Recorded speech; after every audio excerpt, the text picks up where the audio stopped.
friends coming on. All right, here we go. Let's go to comments. Okay. We're live. John Cameron from the UK, the author of The Redemption, the Rocky Marciano biography. I'm very, very grateful and very blessed to have you on here, John. Please show your book. Please even bring it up a little closer to the screen one more time. Yep, there you go, right there. Volume 1, people. Look at how thick it is. And he's got a volume 2 coming. 2023. 2023. Centenary. Woo. Wow. We're going to sell some books, John. We're going to get some. I know you're selling them, but there's nothing wrong with some more sales. Hey, I just want people to read Rocky's story, you know? That's all I want. What's that, John? I just want people to read Rocky's story. That's all I want. Yeah, I agree. I think Rocky is one of the most fascinating boxers ever. Not only just because of his undefeated record, he stashed money all over the place, and he went way too early, and no one knew where his money was. I hear there's people that got his money still to this day that never said nothing. You know, it's buried everywhere. But you wait till you hear some of the stories. When you find out about the real Rocky Marciano, he's even more incredible than people say. I've heard really that. Is. I heard that his nephew. I met his nephew. His name is Rocky Marciano. Same exact thing. And I go. I know there's a stupid question. He was a CO, a court officer in prison, and I worked in the kitchen, and I got to know him. And the first Tyson fight was coming up since he got out of prison, and he goes, "I'll tape it for you and bring it in the next day." I go, "Wow, that's very nice." I didn't even have to ask him. He said, "Yeah, no problem," and he brought it in. And what a nice guy. And he remembers his uncle, but not much, bits and pieces, and his family told him a lot of stories, but just to name him Rocky Marciano, he doesn't work as a court officer no more. Now he works in the court. Instead of prison, he works at the courthouse, so that's a better gig for him, But a really nice guy, a gentle, really gentle, nice man, you know what I mean? Yeah, all in the family, they're all the same. Like Rocky, I've read, you know what I mean? The same thing, Blood is thicker than water, I guess, in certain gene pools, Yeah, the Marciano family, they're a great family. Every single one of them. They really are. I mean, Brockton, Mass, 15 minutes away. Yeah. That's the city of champs, in my opinion. Well, Boston's the city of champs in the United States, but we got fighters. We got Marciano and Hagler, who are two savages. Hagler never lost that Sugar Ray fight, so no, got to beat him up. He didn't beat him up. He had a mark on his face. Yeah. So they didn't want two undefeated fighters they made the ring bigger for Sugar Ray because they knew he was going to run. Listen, Sugar Ray was a great fighter. Great fighter. But he was no Hagler or Duran. You know what I mean? Yeah. I remember that fight. He's a gold medal winner. That in itself is huge. You know what I mean? But Hagler, he used to talk so highly about Hagler because he used to commentate all Hagler's fights. He's like the best middleweight ever. He would say it all the time, other than Joe Sugar Ray Robinson, Yeah. And but he would say it all the time. And then he said he's going to retire, this and that. Cocaine is expensive in the 80s when he was doing that. I just got to be brutally honest, because I don't know how to fake it. In the 90s, it got a lot cheaper. Because believe me, I did time for it, so I could talk about it. I sold coke. Exactly. I remember in the mid 80s it was $350 an 8-ball. In the early 90s it was $2,400 a quarter pound. So you're talking astronomical profits. You know what I mean? That's why it was so big in those years. The rich man's aspirin. I wouldn't recommend it for nobody unless they're young. You freeze up on me, John? I think you froze up on me, sir. Yeah, there we go. Oh, there we go. That's great. Absolutely. I just, what it is? No, actually, I like it like that. There we go. That's even better. We got two people just entered the broadcast. There's going to be more too, but I know people watch this. My things get watches. Last podcast I did, he got 61 already in 4 days. You know what I mean? It just keeps going and going. This will never disappear. I'll never take this down. I'll never take any of them down. You know. There's- So let me ask you something. What what triggered you? What gave you the passion to write a book? I know you love Rocky Marciano, but what was your What was your trigger to just go all the way with it? Because this is what you definitely did. I mean, that's a lot of writing right there, my friend. and that's only the first 20 years. That's not even his full life. So it only goes up to 1949. Volume 2 will take it in the next from 1950. But I started writing it because I read a lot of Rocky's biographies, and there's always something missing in there. It never tells you the full story. So like you, I've lived life. I know what it's like to fight. I was a boxer I in know my you guys youth. have Britain on a fight. I know that. Yeah, you see, I've been there. I know what it's like. And I was a boxer for years, and I was a doorman for years. And I thought there's something that's not telling me, because it takes a certain person to be able to fight the way Rocky fought. So I just started looking into his life and finding it all out. And I found out some amazing things as well. I felt the same way about reading. There was always something missing. I felt the same way. I Yeah. always felt that same way. So I just thought I'll just make it my go, because when I was at school, I liked English, I liked reading and writing. So I thought, you know what, why not combine the two? Why not actually write it down and let people know the story? I didn't think it was going to be, or I was able to do what I've done and make it, I want to blow my own, but it's a good book. I enjoy reading it. People enjoy reading it. I've managed to get the story across. So I've done it. I think I've done him proud. I think you've done him real proud, my friend. I wouldn't even hesitate to think that.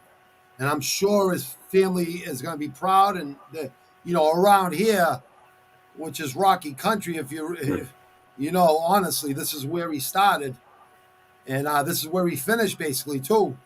Um, a lot of locals are going to see this, and a lot of them are going to respect you because you did this. I respect you, so I know other people will respect you. Thank you. Appreciate And that. Thank you for giving me the opportunity. I appreciate you coming on, and I know my podcast is a new podcast. I like the way you presented it on your group. I was really happy you said it like That's that. fine. People don't have to be stars to be interesting or to get a brutally honest conversation going.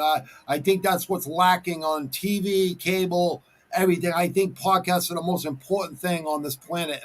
That's just my opinion, and it's not just my opinion. There's a million podcasts out there, and I'd say 2/3 of them are listened to every day. There's 8 billion people on the planet, so yeah, I there ain't no admire more. you for There ain't doing no what you've more done. radio. You know that, John. There ain't no more really radio. Not around here anyway. It's all satellite. No, we now, ain't got it. Is it the same way in the UK? Is it Yeah, all satellite? it's all satellite, everything. Yeah, we're getting very Americanized over here now, which isn't a bad thing. It's good. It's okay. I think it's good. Yeah. You guys are one of our Yeah. biggest allies. You know what I mean? Oh yeah. And not only that, you guys are very, very knowledgeable fight fans and fighters. You guys must be really proud of Tyson Fury too. I mean, Yeah, how he's can you done all not right. be? Yeah, he's done all right. He's done all right. Yeah, he ain't done too bad, has he? I'll tell you one thing. That guy fought some wars before he fought Klitschko. He fought some of the toughest guys in England. Those guys, they just I don't think people really realize how good Tyson Fury is. And he says it himself. It's not fair. He's almost 7 feet. He has reach and he knows how to use it. And he leans on you. He uses all those tricks. It's been instilled in his brain since he was a kid. And I think he's the closest matching Rocky Marciano. But I don't think anyone could match Rocky Marciano because the time era, it's way off. And I mean, Rocky Marciano was a small heavyweight. He had the shortest reach in heavyweight history. You can't teach reach. 60. So he's taking 5 punches to give one sometimes. And he never would back down, just keep coming forward and forward. The guy's a savage, and that's a compliment. I tried to say this earlier today on my motivational clip. The guy's a savage, and not only that, he's a class act. You're a class act. So that's the reason I think. I think everything is preordained, John. I'm not like into conspiracy theories. I just have common sense, but I really believe everything is preordained. Everyone meets for a reason, and everyone finds each other for a reason, and for the greater good, or it could be for the greater bad. You know what I mean? But this is all positive, so this can't be bad. This isn't a bad thing. This is a good thing. Oh no, I love that we can communicate across the world. I got some quick QB. Okay, I got my friend Deacon MMA, real huge mixed martial arts fan. I love this kid, a really good guy, John. Can we get John a SO Rush Hour MMA real quick, Granite? Q shout out Rush Hour MMA, John. John's gonna come on Saturday, Deacon, night for the fights. If he's available, I already asked him to come. But John, will you say shout out to Rush Hour MMA and shout out to In the Granite 617, please? Shout out to Russia MMA and shout out. What was the other one, my friend? Right in mine, In the Granite 617. And In the Granite 617. Deacon, see, brother, like and shared, buddy. Thank you, Deacon, my friend. We're gonna have some more Anyone questions. wants to shout out, I'll do it in my I accent. answer their questions so they don't go away. You know what I mean? Hey, no, I'll answer anything. It's to do with Rocky, I'll answer it. I'm very honored to have you here today, brother. I really It's an appreciate honor to be here. I was, I like I told you, I really don't get nervous about many things. When I started doing this, I'm like, I don't know what was up with me, because I did live shows. Like I went to fight it, all that never got me nervous. You know what I mean? But speaking in front of a camera when the whole world's watching you, I don't want the fame. You know what I mean? I just want to educate and give back and have really good conversations with good people. And if that helps people, then that's my goal. You know what I mean? And I set my goals really high. So this was all practice the past 26 months. You know what I mean? That's the way I look at it. That's good. That's good. Well, I'm glad I can be here near the beginning. John, I'm very, very grateful. And you know what? I never, ever forget. I never, ever forget he said, thank you, John. He said, thank you, John, and Granite. They call me Granite. I don't know why, but that's what they call me. That's all right. But he's thanked you, John. And I know my friends at Rush Hour MMA will be really happy you did that. And not only that, we would like you to join us Saturday during the UFC fights. I don't know. I know it's a 5-hour difference here in the UK. It is tomorrow. So I would imagine, I think our prelims start at 3, I'm pretty sure. So that would be 10 o'clock in the morning for you. I don't know if that's early or late for you. I have no idea. I'm an early bird. So, but Saturdays, we do watch the fights, and I'm going to start commentating the boxing matches. I want you to come on, John, as a co-host whenever you want to come on and commentate the fights we got. Let me ask you something. What do you think about the Crawford Spence fight this week? Do you like those newer generational fighters, because those guys have a lot of skills in those lower divisions? They do. I like the lower divisions. But do you want me to be honest? I don't really follow boxing anymore. I know it's hard. It's very hard. Yeah. It's very hard. I understand that. I do understand. I thought Tyson Fury brought it back a little bit with Wild. Yeah. I was like, I'm like, heavyweights finally. You know what I mean? It did get boring for a while. You're right. I agree. It did. And also back in, I don't know what it's like for you guys over there in the US, but over here in the UK, we used to have fights. Used to be live on TV. And then Sky took over, and then they just put everything on pay-per-view. And for most people, they're not going to follow boxing anymore. So you're right. Is that Eddie Hearn's promotion? Yeah. Well, the Sky TV basically runs all the sports and everything over here in the UK. So they put everything on pay-per-view. So we didn't get to see it anymore. So a lot of boxing over here. Boxing's not as big over here as it used to be. Nowhere near. And that's because it's all gone to say pay-per-view. You got to hand out money to go and watch a fight now, whereas before you could see it on TV. You get it all live. So it's only really Tyson Fury now that's brought it back into the public conscience, really. Jesus, man. You guys got to get like the whole, like back in the days with the Tyson fights. We get everyone together, everyone pitching a little bit of money, or one person would have it one time, one person would have it the next time. It was over in a minute. But everyone, it was just an excuse to party back then. So it didn't matter. Now we're all grown up, and it's hard to get 5, 10 really dedicated fight fans together. It really is. Yeah. That's what's good about Rush Hour. I was going to Yeah. tell you. And you remember what I told you on Messenger, so you don't ever have to worry about that. You join the channel, you'll be all set. You'll be sent links, and you'll be all set. Well, I want to see the You'll have a Tyson lot of fight fun, next John. year. So is MMA big over there now? MMA is starting to grow, but again, it's not as big as it is over in America. No. Well, it's getting bigger. UFC over. It's always been big, but over the last 10 years, it's really picked up steam. You know what I mean? But boxing is the most historic combat sport that in American history, even before baseball, for Christ's sakes. I mean, fights people like Joe Louis, for instance, right before Rocky. You know what I mean? I mean, he was fighting the German champ over there. He lost him. Then he fought him again for, the Nazi piece of shit over there, Hitler. It was all about that. People, Americans, some even Americans these days, John, have no idea what Joe Louis did for veterans, and he did time in the service, went to war. Like, the guy was just such an American patriot, and I don't think people give him his just due. And just like Rocky Marciano, I don't feel like people give Rocky the GOAT status like he deserves. The smallest reach in heavyweight history and never freaking lost. I mean, he lost in the amateurs, but never lost as a pro. And he never fought no like pushovers. They were all savages too. Every guy he fought was a savage. He was never cocky. He was never never had no. I always tell people it's a mindset. You're a former amateur fighter like me. You don't go in there thinking you're gonna lose. If you have even a little inch of doubt, or even less than an inch of doubt, you're gonna lose. You're gonna lose. Like, if you don't go in there just think I'm gonna win this and that's it. I did my time. I got my wind. I got my cardio really good, and my power, and everything is just flowing. Your confidence is huge.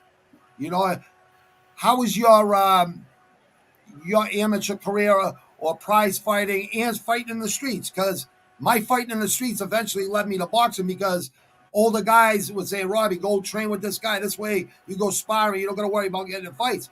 It wasn't about me getting in fights. It was about people starting with me, older guys, and the younger guys that we were all hanging with. There was a lot of us. They thought they could walk out of the bars and act tough, and they all got left there in blood, just the way it was.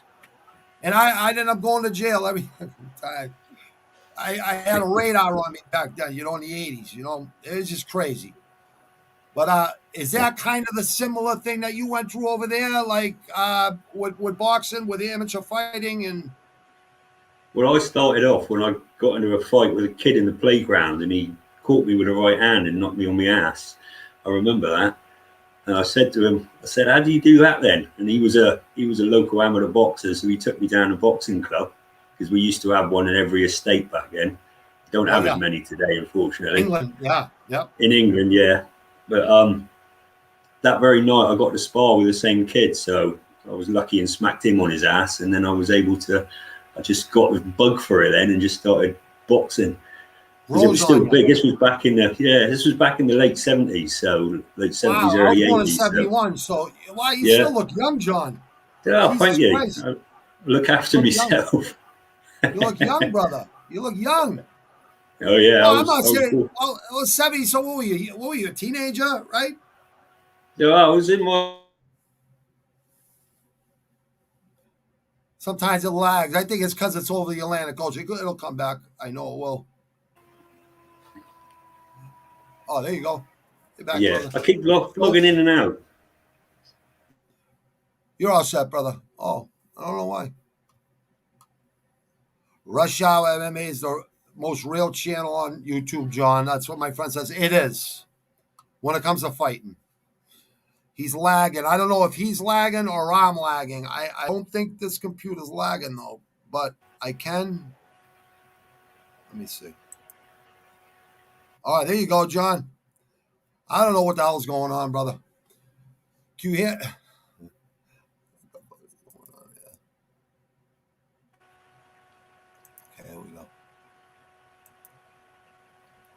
Are you there, brother? Now can you I'm hear still me? here. All right, now you can hear me. All Yeah, right, I good. can hear you. I can hear you, brother. I can hear you. Okay, so we went from why you started. So can you elaborate when you get a chance on why you started and getting the fever for it? Because I understand that full heartedly.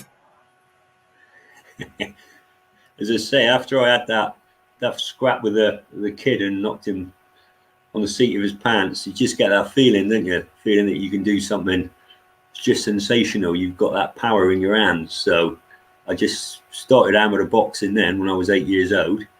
Wow, Did it yeah, for good. 12 years until I was 19, 20. And I can say I only lost 2 fights. I only lost 2 fights in the ring. So that's not bad going. That's not bad at all. No, it's not bad. Not bad. Amateur boxing is it's harder than the pros. People do It, not yeah. realize that. And we didn't use head guards back then either, like they do today.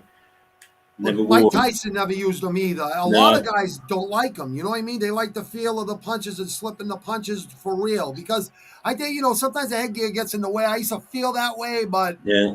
it is better. At least you got a little protection. You know what I mean?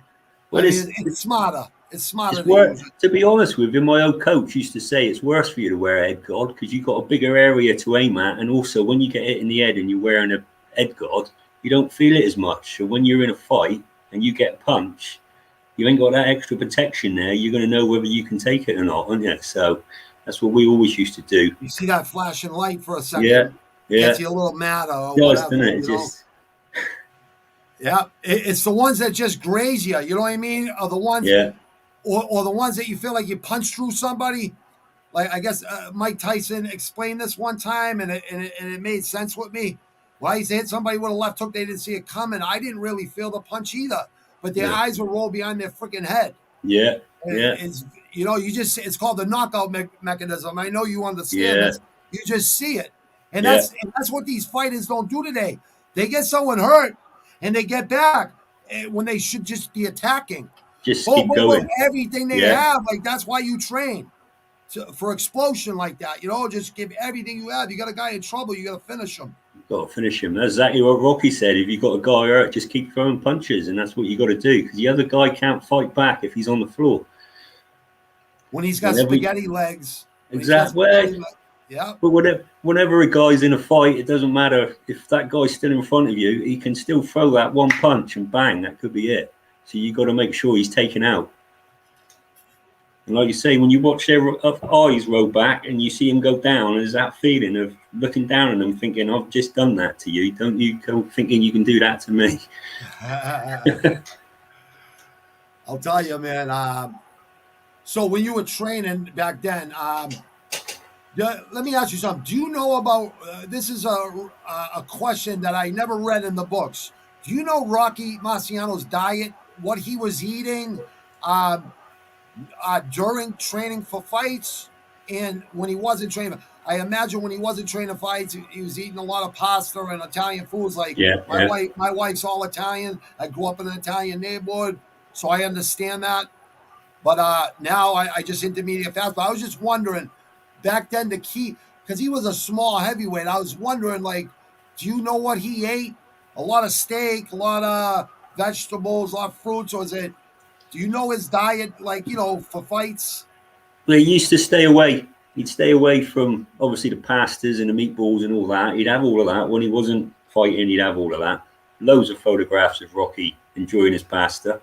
Oh yeah. But when he was training, which was pretty much all the time, he even trained on his wedding day, for Christ's sake, when he went on I his didn't know how honeymoon. true that was. I didn't know. Yeah. I did read That's true. That's true. I've got an article where his wife is explaining that. Yeah, What a that's true. savage! What He dedication! was something else. He used to walk. He used to walk from Brockton to Providence. Used to walk it. Yeah, he used to walk it. Sometimes he'd walk it just to go in, just to see somebody, and then walk back again. Literally, he would just walk and walk and walk. Do you know how far Brockton is from Providence, Rhode Island? Well, it's not really, really, really far, but that's a long friggin' walk. It's about 30 miles, something like I was that. just gonna say Yeah. under 50, but I mean, Yeah. what the? Yeah, he used to walk it. Yeah. Well, no wonder why he had such huge friggin' legs. That's well, his trainer Charlie Goman used to say he's so short because he's worn his legs out from all the walking. But he used to do it in the army. In the army, he'd walk. He'd walk Well, everywhere. drill and ceremony in the Yeah, army. he, Yeah. he just loved to walk. So, and it was part of his training ritual. You know, the training wasn't as back then. It wasn't as up to date or modern as it is today. They But it was did what very they had to effective. do. Very It effective. was hugely effective. Yeah. Very Could you effective. imagine Rocky Marciano? If there was a Rocky Marciano who had been born 1970, 1980, could you imagine what he'd be like today? Oh, that's scary. That is scary. Well, you know what? Even if he never, God forbid, if he never died in that plane accident, whatever happened, I think he would still be alive. He would still look friggin' great. He would still be a class act, and people would still be writing biographies about him like you. Yeah. I just think it would be a. I don't think there'll ever be another Rocky Marciano. Oh, I never. really hate to say it because no one can be like him. No. I He mean, was the closest is maybe Hagler, like from my era. You know what I mean? Yeah. Hagler, Tyson, their work ethic when Customato was around Tyson, and Hagler's work ethic never. He was in Provincetown at the end of the Cape Cod at the end of the Cape, like, Yeah. and he was isolate himself, 8 weeks, Mm. and he'd take it all out on his opponent. You know what I mean? But that's he was the trained. mindset you need, to be Yeah. a winner. And he didn't get a title shot 40 fights in a row. He won, and he Yeah. couldn't get no title shot. Was Yeah. Rocky's was it hard for him to get fights? Was he like the quote unquote great white hope back then? Was there a lot of that going on around back then? Because I don't know much about it. Not until about probably 1950, 51 was when people really started to think this guy could be the champion. Right when he started, I mean, he was 24 years old when he had his first professional fight. I mean, that's just ridiculous. 24 years old, that's an old man, isn't it, in boxing? So he had his first pro fight. When he had his first fights, his first probably 10, 15 fights fighting in Providence, it was Sam Silverman was the promoter of those fights. Good Sam place was putting to fight in in Rhode Island too. That's it. And Sam was putting him in with guys to be the feeder for these other guys. He was using Rocky as the setup for his boys. So nobody saw Rocky as being a potential champion in the making. Not when he first started. Not a chance. And then he kept knocking these guys out, putting these guys in their places. And they kept trying to feed him with Roland Estarza, 1950. Roland Estarza was meant to be the man, the big up-and-coming man. Rocky beat him. Everyone said, well, there's people that say it was a close decision. But if Rocky hadn't have done a low blow, which he did a lot of low blows back in the day, like you say, he was a savage. He just went in there and threw punches. If Rocky hadn't had one of the rounds taken off him for a low blow, he'd have won that fight, no question asked. Easily, right? Without Easily, question. yeah. Carmen Vingo, a great tragic night with Carmen Vingo in 1949. Carmen Vingo was a big prospect. Rocky took care of him. Carmine only actually died about 6 years ago. He was 85 years old. Despite what happened to him that night, what happened with him? With Rocky took him out real bad. So Carmine ended up going into a coma. It was the eve of his 21st birthday. Yeah, so he went into a coma, but he recovered enough to live quite a good life. He lived a nice long life. So he lived till 2015 he passed away. But obviously he never boxed again. But he was another one of those big up and comers. Rex Lane was another guy that Rocky was put in against. Rex Lane was the big white hope, to use the quotes. Rocky took him apart. Yep. Yeah. Rocky destroyed him. Joe Louis. What do you think Rocky's thing was? Is this true about the 1 inch rope that they tied to his ankles? So anything that you could throw punches in 1 inch of space, staying on balance, was almost everything. That's all he needed. It was a little longer than that. I guess he was, was clumsy at first as an amateur. His It was a little footwork. longer than that. Charlie Goldman did do that, but it was a little longer. It was a couple. So that's true. So that's a Yeah, true so story. it's true. Okay. But when Rocky first came to Charlie Goldman, when he first went to New York, he didn't have a clue about how to box. Let's be clear about it. He had no clue. He just knew how to go brawl He and just knew beat how to people go and mentally and fight. physically, right? When he used to throw a jab, he used to throw it with his palms up. Oh, all right. So Yeah. basically an uppercut. An uppercut, but he was throwing it out, and that's what he said. So I can throw it and I can turn it into an uppercut. And Charlie Goldman just shook his head and was like, "What have you been taught?" So it was Charlie Goldman who made Rocky Marciano into the total package. The technical prowess Yeah, and the and genius. he was a But lot. he would still take punches to give punches, he'd but still, yeah. he could take them. He could take him. He could take him. I mean, twice he got knocked down. Well, technically he went down 4 times, but 2 of the But times he got up were by every slips. time. Yeah, He got up every time and knocked them down. So you can't beat a guy like that, can you? no, you cannot beat someone like that. They keep and getting up. I bet out of those 4, 2 of them were probably slips. They were, yeah. Balance. Yeah, 2 of them were Maybe slips. a little sweat on the ring, you know, from prior fights before them. Rocky throwing his big right hand a little too hard and falling over. Oh, that overhand right or whatever they. I always considered overhand right, but he seemed like he put everything. That was the punch from hell right there. Oh, yeah. That straight right, boom. Man, I seen him in Jersey Walcott, and that fight right there. Jersey Walcott was a savage. Talk about savages. That guy he fought into his older years and still fought really good. Yeah. Like the George Foreman of that era. Yeah. And when I think Rocky was losing that fight. I'm not sure. Yeah, I watched it about 5-10 times in my life, but I can never get a grasp. Because even though I don't mind the black and white, I think it's pretty cool. I like watching the black and white fights because you can see a lot of the shadows a lot better. I don't think Rocky was losing that bad as much as the commentators were saying. I think they wanted him to lose. You know what I mean? Yeah. I don't know how true that is. I'm not even a biased person, so I'm more on Rocky's side. But when he hit him with that friggin' punch, and you see it from 3 angles now because now they got the film and they got better angles, and now you see it from 3 different angles. Before it was just 1 angle and that was it. Now you see how devastating those punches were. Like he'd take 5-10 punches to let off 1, 2, 3, and then he'd step back and just keep coming forward. But he would step back and seem like he was holding his breath.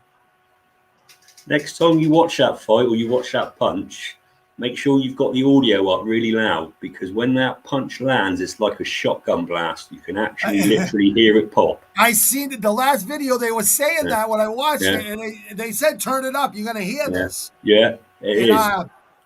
It's amazing, and they didn't. That's not just put in there, John.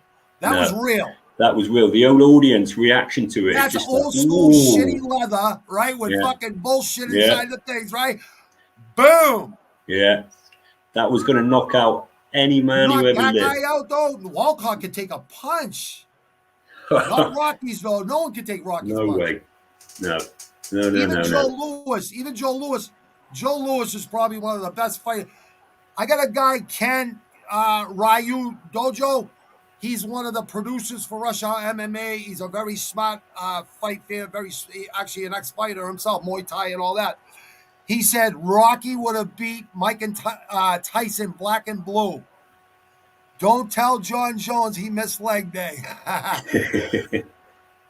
But these are great guys, John, that they came on here because they wanted to hear you. They hear me every day. You know what I mean? They came on here to see you. And you're gonna be very well respected if you come into Rush Hour MMA. I think it's gonna be better for you when UFC is at night times on Saturdays because it'll be later in the day for you. You know what I mean? Yeah, we'll sort something out. Yeah.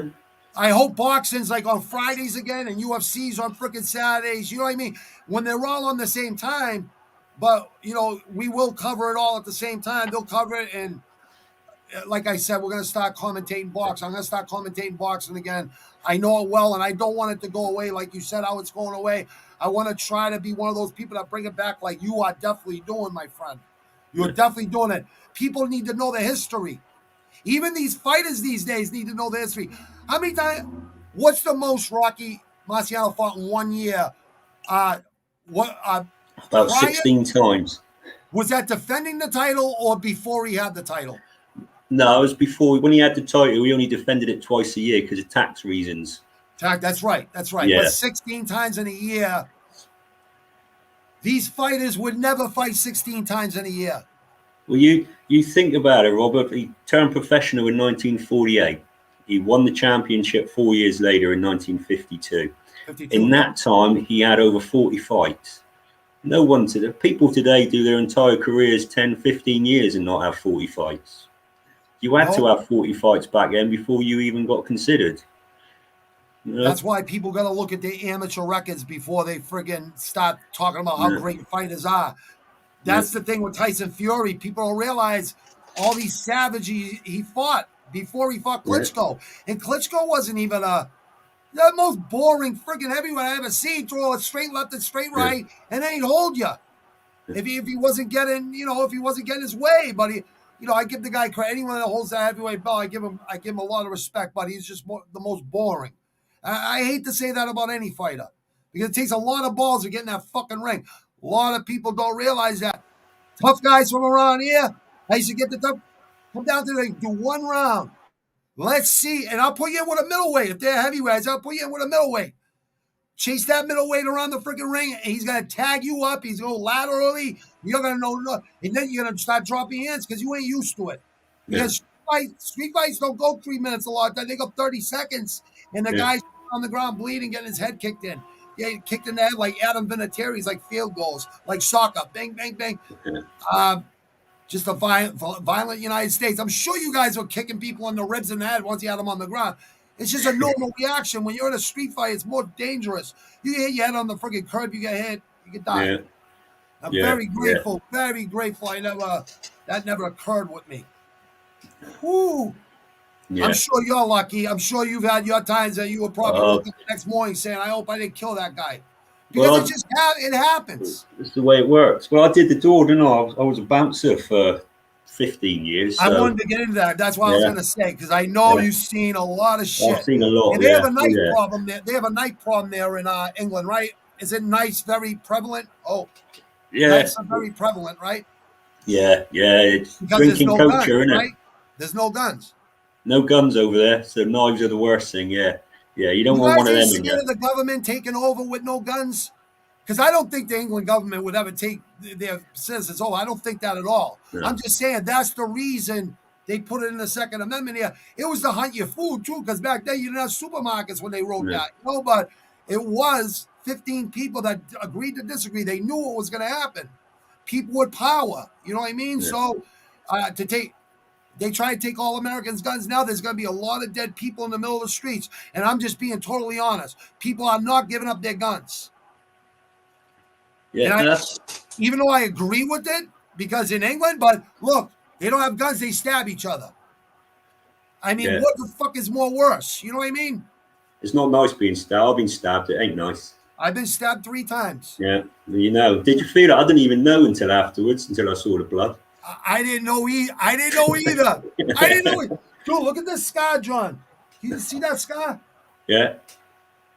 I fell out. I think you know the story. I fell out my stairs bringing my German Shepherd, and I fell I had a 50-50 chance of living. That didn't happen from the fall. They had to cut my head open, pull my skull back, and stop the bleeding in my brain, and then sew it back on and staple it together.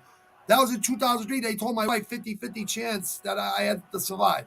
So, and the doctor said, you survived because you fought to live. You were strong. He was a Brazilian operating doctor, and I have the Jesus piece with the 3 crosses. So I think he's seen that and said, I got to save this kid. He believes he's a Catholic or whatever. Like Protestant, it doesn't matter. We all believe in Jesus, right? So that's what Protestants, Catholics, and Christians believe in. So that's what they believe. Brazil has Jesus Christ over, was that Rio de Janeiro? Yeah. I mean, I think that's what it was. But he said, you had a lot of help from up there. I don't know. He said, it was a weird thing, Robert. I didn't think I was going to be able to save you. He said, you fought to live. And I thanked them for saving my life. They wanted me to go upstairs for 3 to 9 months, upstairs from the ICU.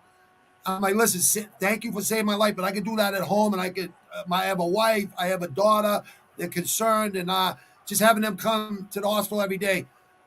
I was wheeling myself outside down the elevator 15 times a day just to go outside and smoke a little bit of grass and a couple cigarettes, whatever. You know what I mean? Friends would come by, we go outside. You know what I mean? Because we couldn't talk in the room because too many ears. You know what I Yeah, mean?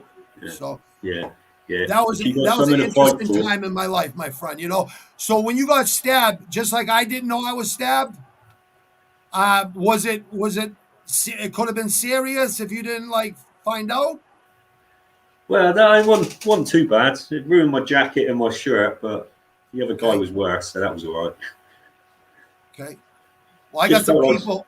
I got some people that got pierced in the heart, and yeah, most people that get before they get to the hospital, they're dead. yeah, One friend of mine had a blood clot in there that saved his life, so he didn't bleed out. yeah, But when I got stabbed in the back of the leg in probably '87, my first time I got stabbed, I was about 60 kids came into the park going after one of my friends. There's only 5 of us down there. We're all tripping on acid. And there was this big kid jumping up and down saying, "Who wants some? Who wants some? Who wants to go with me?" I go, "Me." Boom, over here, right, like Rocky, right? This before I learned how to throw the left hook properly. You know what I mean? So just over here, right, boom. Out cold, right? His eyes roll right on the ground. The biggest kid, and the bigger they are, the harder they fall, right? So then my friend starts hitting him in the head with a wrench. Blood starts squirting all over the place, right? And then you see everyone running, the 60 kids that ran in, you see them all dispersing because their biggest guy got dropped in 2 seconds. You know what I mean? But like that's how crazy the 80s and 90s were where I grew up, brother. You know, it's just I'm sure you can relate because you've been stabbed 3 times. Now let me ask you something. Those 15 years of bounce are pretty interesting, huh? yeah, yeah. I won't go too much into him, but No, there we that's go. fine. That's fine. That's fine. Can you just give us a little taste? Because I admire your work, John, and I really respect you for what you're doing for Rocky Marciano. And I know a lot of people. And once his nephew finds out, he's going to reach out to you too. So I just want you to know this is going to open some more doors for you, I think, Yeah, thank for you. the part two. You know what I mean? So you could talk to the family too themselves like you probably already have. Yeah, But these are going to be maybe, maybe you'll hear some stuff that you haven't heard yet. And that's what I'm hoping happens. You know what I mean? That's just one yeah. thing I hope happens out of this. That'll be nice. It will, John. It will, Yeah. John. So those 15 years, we don't have to go too crazy into it, but did someone recommend, hey, listen, you can make a lot of money doing this, and they need a guy that knows how to de-escalate situation if he has to get rid of someone quick. Yeah, it's Is just that basically what it was? basically being an ex-boxer as well helped, didn't it? People knew I could handle Yeah, it myself. is. So, It is yeah. good. Yep.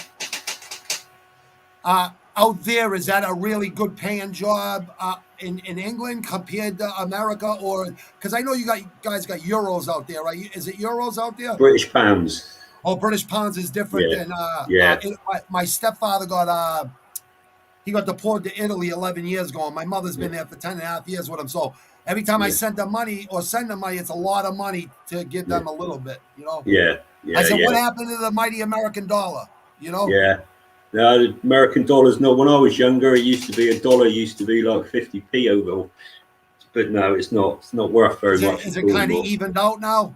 Yeah, yeah. About $15 is about £12 over here. So Okay, so American money it's like Canada. Yeah, you guys are like Canada with us. Our money's worth just a couple dollars more. yeah, yeah. It used to be worth fifteen It was a dollars lot back in the. more, right? Yeah, it used to be a lot more back in the day, but no, it's all kind of catching up. And we're no longer part of Europe, so we ain't got the euros or anything like that no more. That's why I wanted to ask you, what's up with the UK and England? Why do people say the UK and some people say England, and then some people say, I don't even want to be called England or I'm Scottish. I know Scotland is right there.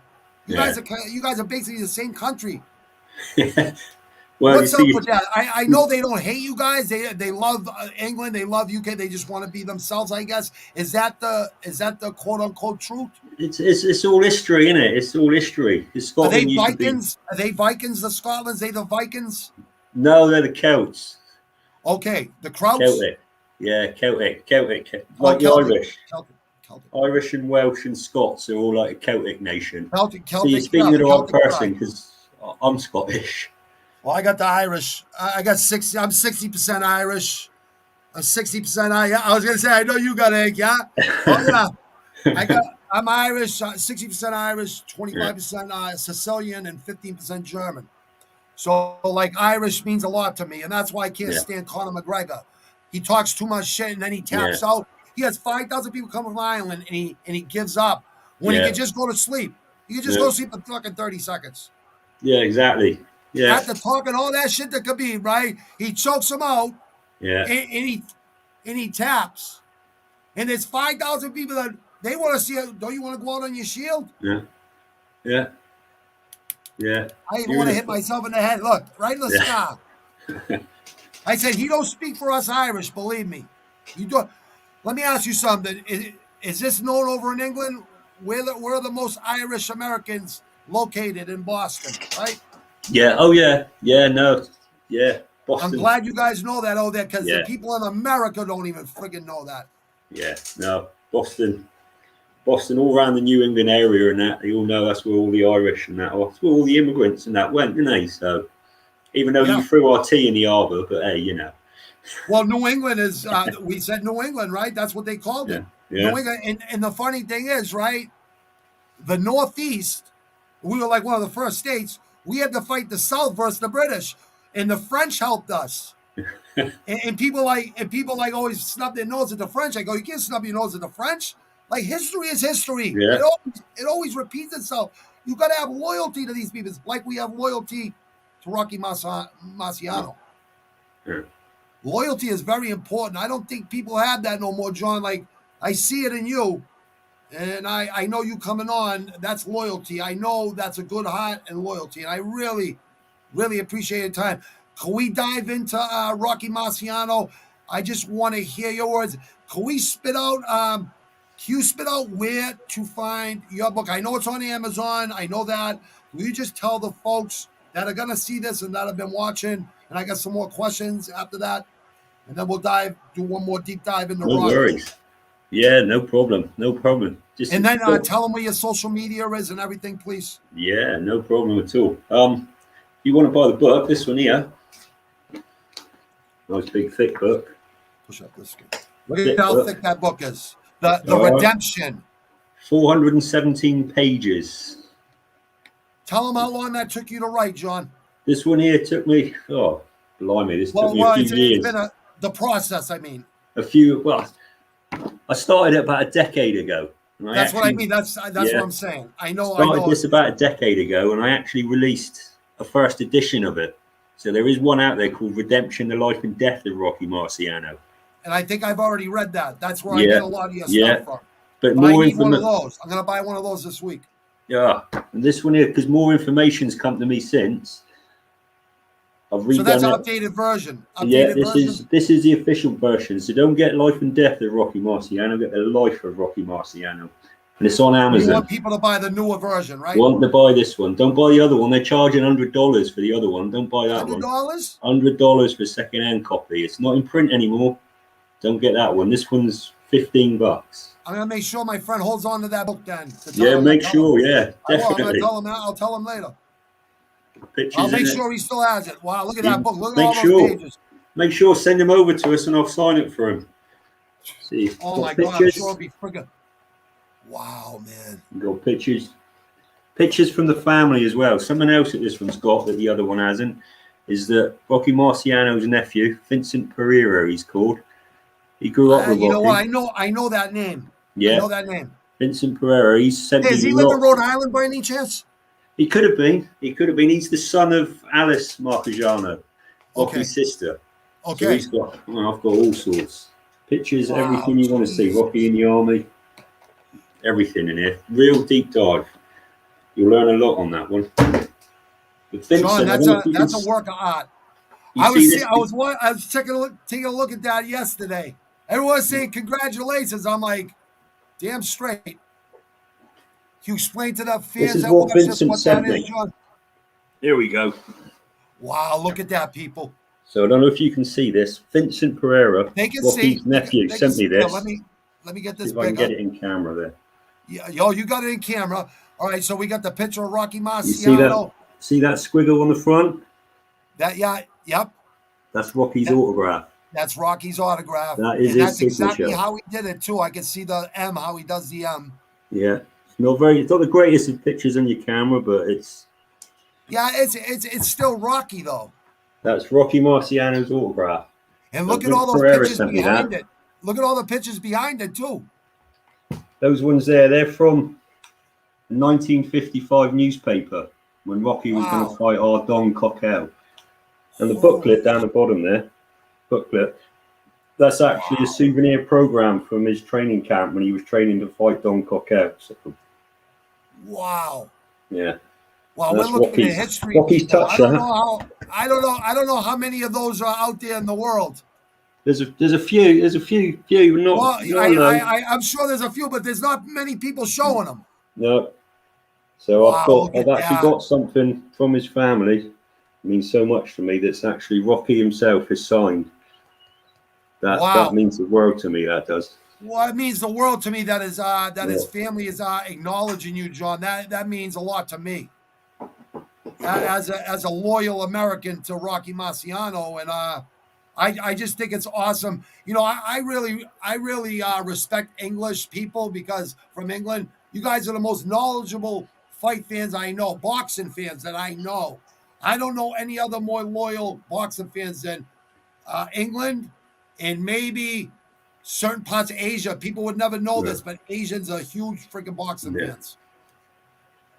But just what you've done for Rocky is, I know he's proud up there, and I know his nephew's proud. I know that, and obviously you've talked to the family, so they're sending you this stuff, John. I mean, well, that's my vindication. That's sort of. I always sort of think that's Rocky's way of saying, yes, you're doing all right, John. You're doing okay. Keep going. That's exactly what it is. Yeah. And I agree. I definitely believe that too, John. I really do.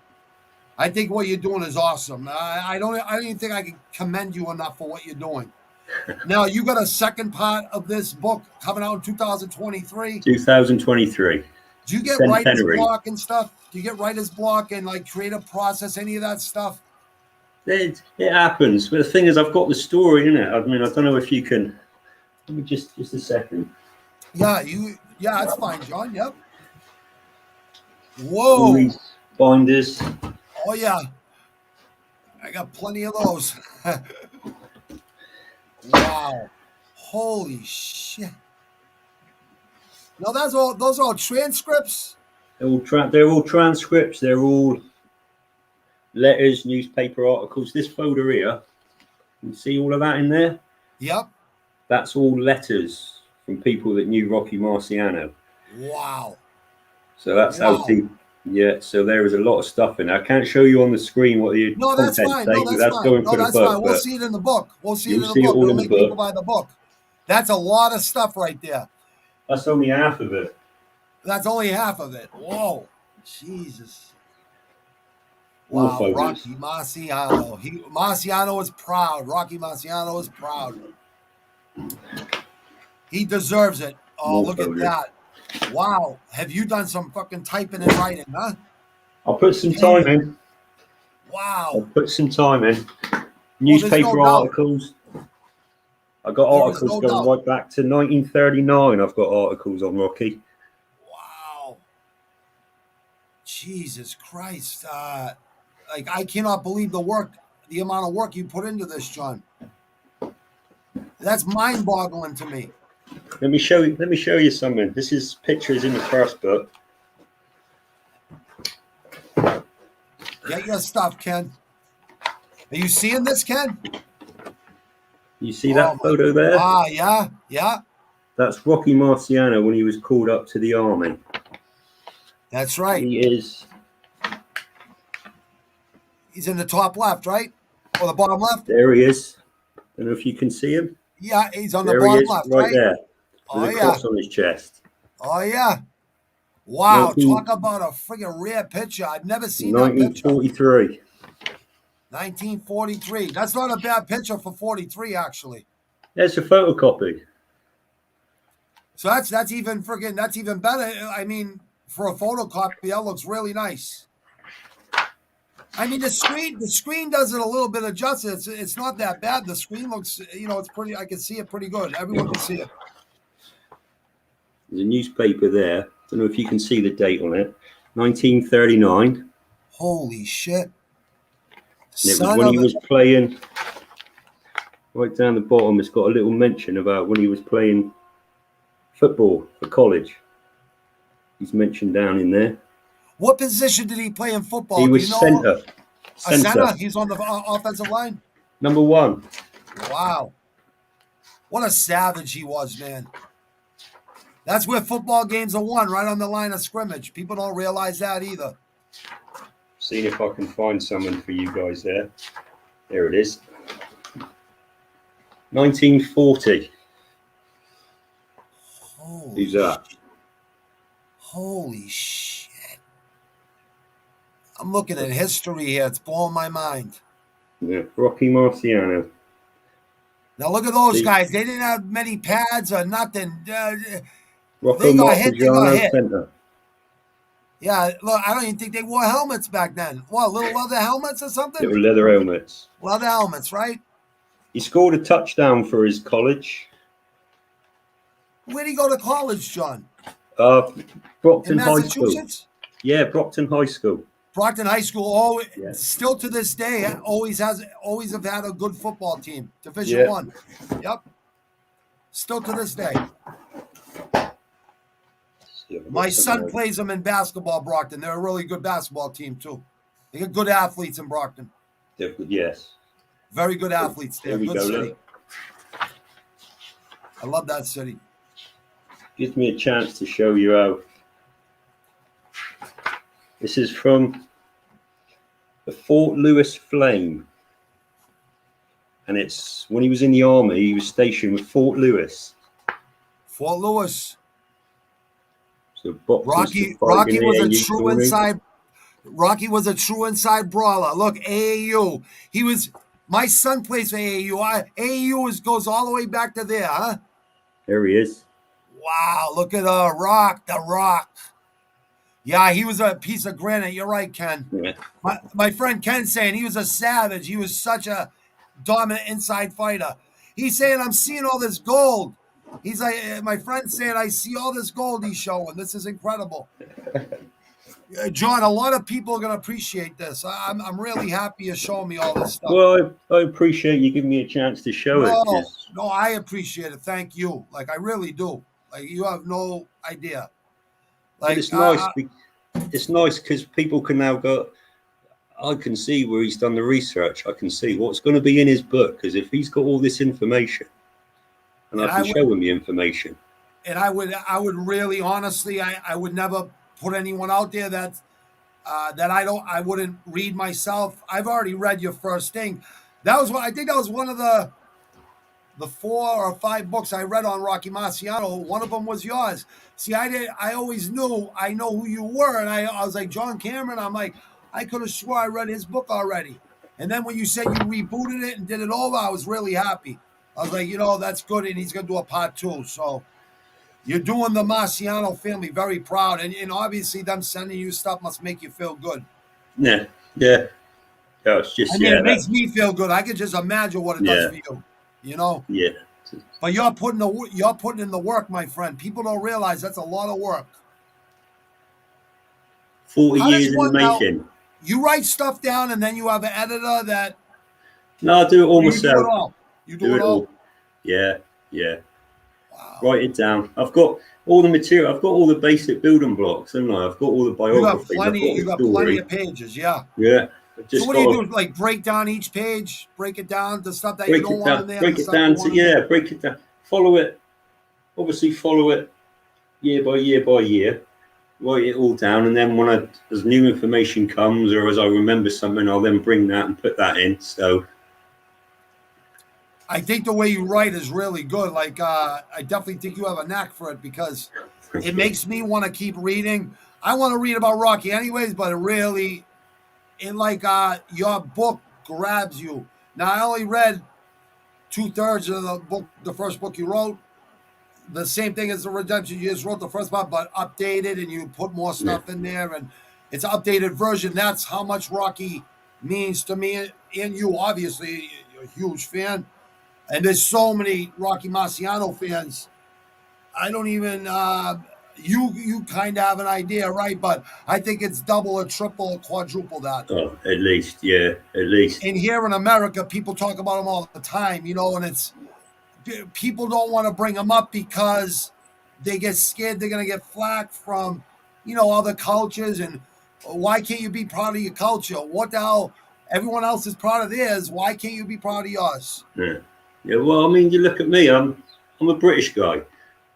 I call myself. I'm British. I've got no Italian heritage. I'm Scottish by heritage, and yet there's me, some guy in a small town in the UK, and he's moved enough to do this. So Rocky transcends barriers, transcends race, religion, colour. It's Rocky Marciano. If more people could be like Rocky Marciano, we have a better world. I agree 1,000%, 1,000,000%. He didn't care nothing about who you were. As long as you treated him right, he'd treat you right. And if he got in the ring with you, well... well, that was a whole different story. Exactly, yeah. Because he knew you were... The other guy across from him was trying to take his head off. Yeah. He wanted that notch in his belt. You know what I mean? In which he never gave nobody. Like, that guy dug deep for wins. Like... 11th round, 12th round. I mean, come on. Like the rounds they went back then, 15-round fights. 15-round fights. There's Rocky's graduation photo there. Look, there he is. Holy shit. He was a bit chunkier there, wasn't he? I was going to say, yeah. I was going to say the trainers always want to train you for a month or two to see what you get down to. Yeah. There he was. Yeah. Wow. He was big, huh? His natural weight, because when he was boxing back in those days, they didn't want their heavyweights big and heavy and hefty. They wanted them slimmer. So Rocky's weight was around about 186, 190. But I've got so many stories of him when he was in training camp from his sparring partners, from people who were there, where his best fighting weight was around about 195, 200 pounds. And he actually had to train down to get to around about 190. And they said he was even more devastating when he was a little bit heavier. So he'd have had no problem making it as a full-blown heavyweight today. 205, 210, easy. Well, he's definitely a natural heavyweight by the pictures you can tell. Yeah. But like we were just talking about, when you train the box, people don't realize this, you shed all your fat. Yeah. Well, you shed a lot of it. If you don't shed most of it, there's just big bone guys that it's hard to get shredded. But they still can fight because they're fast. And like you said, it's just that I feel the best at 218, 222 at my fastest and most powerful. Yeah. But I notice when I'm 240, I'm fast for a 240-pound guy. But in my mind, I know I'm faster, lighter. Yeah. And speed kills. We both know it. Speed kills. Yeah. And the more speed you have, obviously, the more force and torque you're going to have behind your punch because it's coming faster. Now, you can hit people. The slower it is, the more telegraphed it is. We both know that. And the punch that knocks you out is usually the one they don't see. The one you don't see. Or it's a combination of the ones that they're seeing and they just can't see them no more because they're blind. Yeah. Let me ask you something. Rocky didn't use the jab as much as I would have liked him to. What do you think his trainers were saying to him, even his best trainer? But main trainer obviously was Charlie Goldman, and like I said earlier, the best one. I think he's the best one. I think he was the best. Rocky didn't know how to jab. He didn't know how to use it. And his jab was only 68 inches. You know how to inches. step into it and slip into it, slide. And he was throwing it with his fists upwards, so we didn't know how to jab. So he was Charlie, old school. He was old school. Exactly. Yeah. That's real bare knuckle fight when they used to go like this, right? Exactly. England, right? Exactly. Yeah. Didn't gypsies start like that? Gypsies were the first bare knuckle fighters, Jim right? Jeffries in England, right? Yeah, well, they would stand like that in profile. Like this, right? Yeah. With a little band around their shorts and that. Yeah. Do you think The Rock was inspired by Jack Dempsey like Mike Tyson was? Well, Rocky Marciano always looked up to Jack Dempsey. I did too. I still do.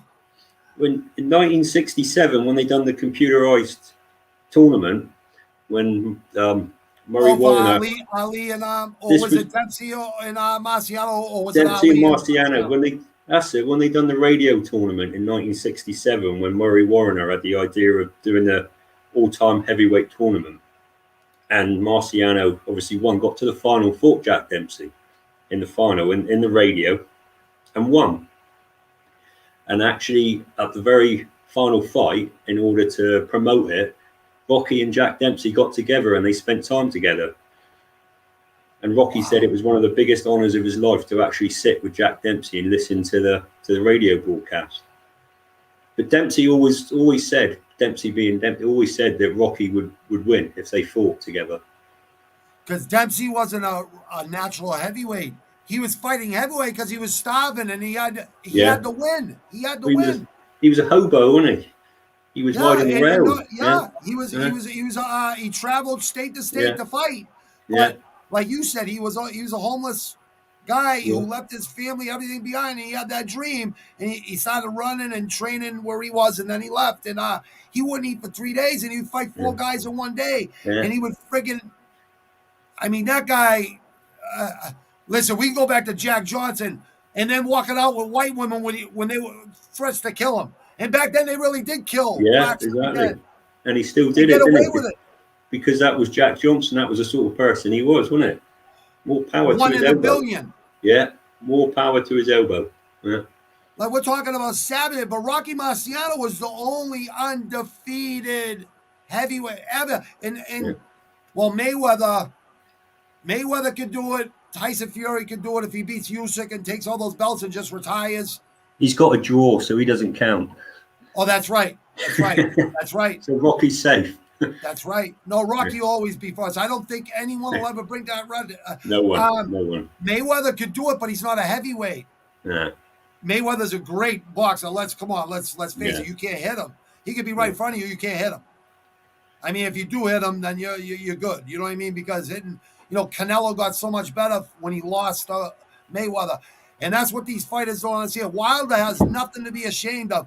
Tyson Fury, he ran into the guy that could beat him, and Wilder, let's face it, people don't know the story about Wilder, but I don't know if you know this story about him, but the reason he got in the box is his daughter had a rare disease. He said, the only thing I know, I have a bad temper and I can fight. And he went in there and he was icing people. Yeah. Icing people. I mean, he won a bronze medal with less than 10 amateur fights. It's the first time it's ever been done. Anyone with less than 10 amateur fights won any medal at the Olympics. Right there is saying something. Never mind 49 KOs. And just, you see the sweat coming off people's head when he goes, I only need a half a second.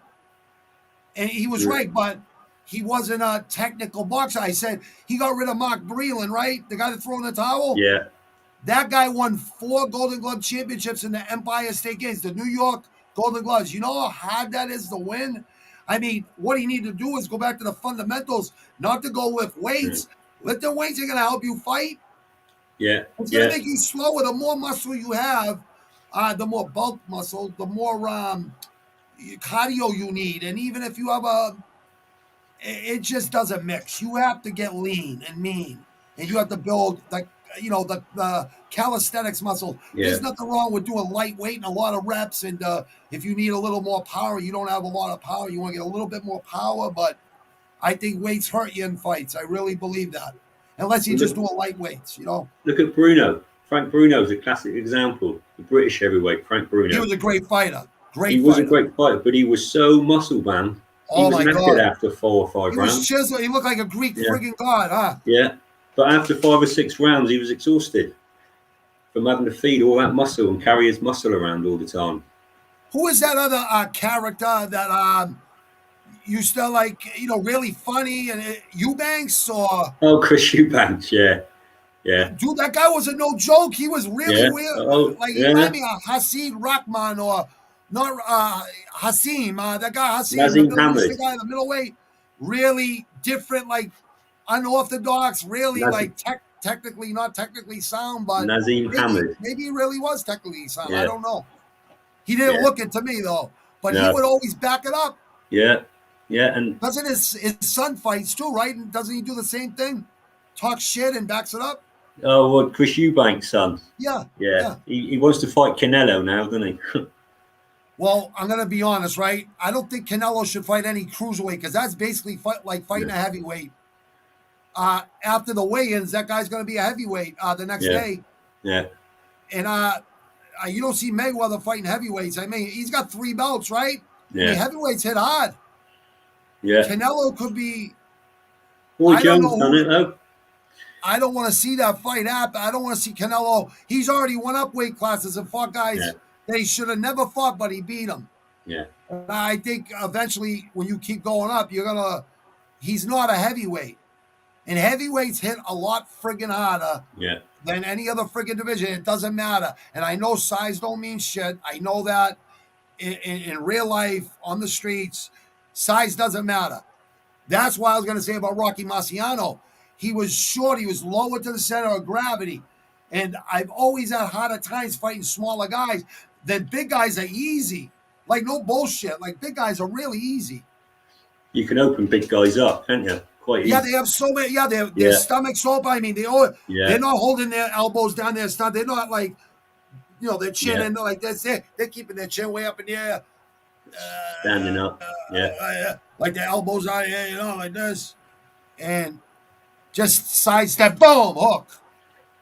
Woo. The knockout mechanism.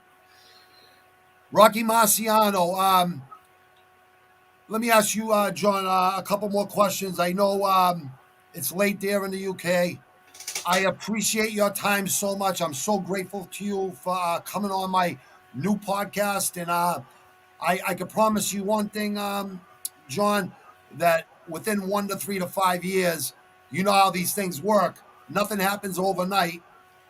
I'll put in the work, and eventually it'll be up there with, hopefully the top 25. It'll be in the top 20 podcasts because, like I told you before, we talked about real cannot be denied. And I'm not trying to entertain no more. Like that 26 months was practice, and I learned just try to not.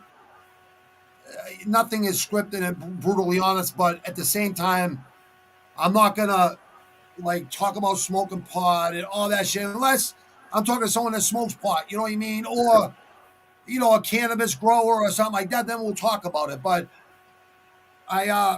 it's a learning thing when you start to talk to good people, and that's what the internet's great for. Look, you're across the Atlantic Ocean, and I'm talking to you right now, right in front of my face. It's pretty amazing. Communication between other countries is really good, and we yeah, all know everyone hates America. We all know a lot of countries out there hate America, and it's not us Americans; no, it's our government. And don't get me wrong, I love America to death. I'm pro-American all the way. But I love the rest of the world too. There's great people everywhere. And all of us ain't America. We're all freaking, we're all immigrants.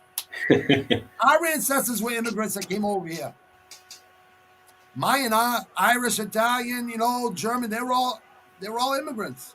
That's what makes it a great country, though, isn't it? Is that people can come over to America, like Arnold Schwarzenegger, for instance, comes over from Austria to America. Look at him, So anyone can make it over in America. Arnold Schwarzenegger, I read when I was into bodybuilding young, 15, 14, all the way up to 21. He would Arnold Schwarzenegger Encyclopedia. It's like it looks like the Yellow Pages phone book, right? Yeah, real thick. And that's all you don't no steroids, no. I never use roids because I never need them. I already have enough testosterone. I don't need it. I'd probably be a psycho and probably not now, but back then. You know what I mean? You could get really strong, but Arnold was a freak of nature when he was 18, 19, 20. You see pictures, he has biceps on top of biceps. He's just a freak of nature, Yeah, he's the governor for California. So it goes to show, doesn't it? If you use your opportunities, no matter in what country you're on, you use your opportunities, you can make it, can you? Make it anywhere. If you put in the work, anywhere, you're right. This is the place. This is the place of capitalism. But I think Britain, I'm UK, England. I think it's this. I think the same goes for over there. I think the more work you put in over there, it's the same as here. I think it's just not, you guys don't have as much access. I don't know what it is. I don't live there. I've never been to England, but I will be there one of these days. It's on my bucket list. It's one of the places I got to go to. Is it as free as it is here? I know it's free, but I'm saying promotional wise, it's something they don't. If you put in the work and you go promoted, they just go with you. Do they? There's a lot of. Is there a lot of haters over there? Or is there a lot of people that try to help you over there? It's a strange society over here because we got the class system over here, haven't we? We've got a royal family at the top, and then it comes down in grade. If you're born into money over here, you've got it made. If you're not born into money, it can take a lot of hard work to make anything of yourself. And we like the underdogs as well.